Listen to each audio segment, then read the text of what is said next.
I don't want to sound old, but I keep using the phrase "in the olden days," which probably does make me old. In the olden days, we used to use hair rigs, didn't we? We used to use, well, originally the continuation of the Dacron or the braid. Then we used dental floss, and then all the firms brought out their own flosses. For most of my carp fishing, I use bait screws to mount my pop-ups. Most of my carp fishing is with pop-ups anyway. I would say that 95% of my carp fishing is with pop-ups, and 95% of those pop-ups are quite hard pop-ups. I always mount the pop-up on a bait screw. Now, a lot of people were unconvinced about bait screws, and some of the early bait screws were very crude. And if you use a crude bait screw with a soft hook bait, it will fall off. But if you're using hard hook baits, and most pop-ups are hard because of the way they're made, and a bait screw and you use it properly, these never come off. I have caught probably thousands, if not tens of thousands of carp on pop-ups and bait screws. I simply don't use dental floss anymore. The thing about a bait screw is it's a bait screw, not a bait prong.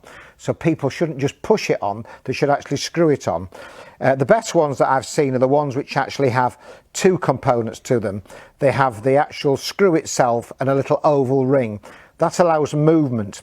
The more movement it is, the harder it is for the carp to get rid of it, and the more likely it is for the carp to prick itself.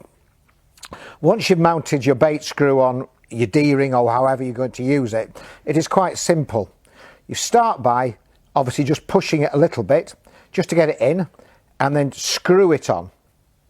And by screwing it on, it's just like a difference between a nail and a screw at home. You wouldn't try and put something together with a nail, which you should be using a screw.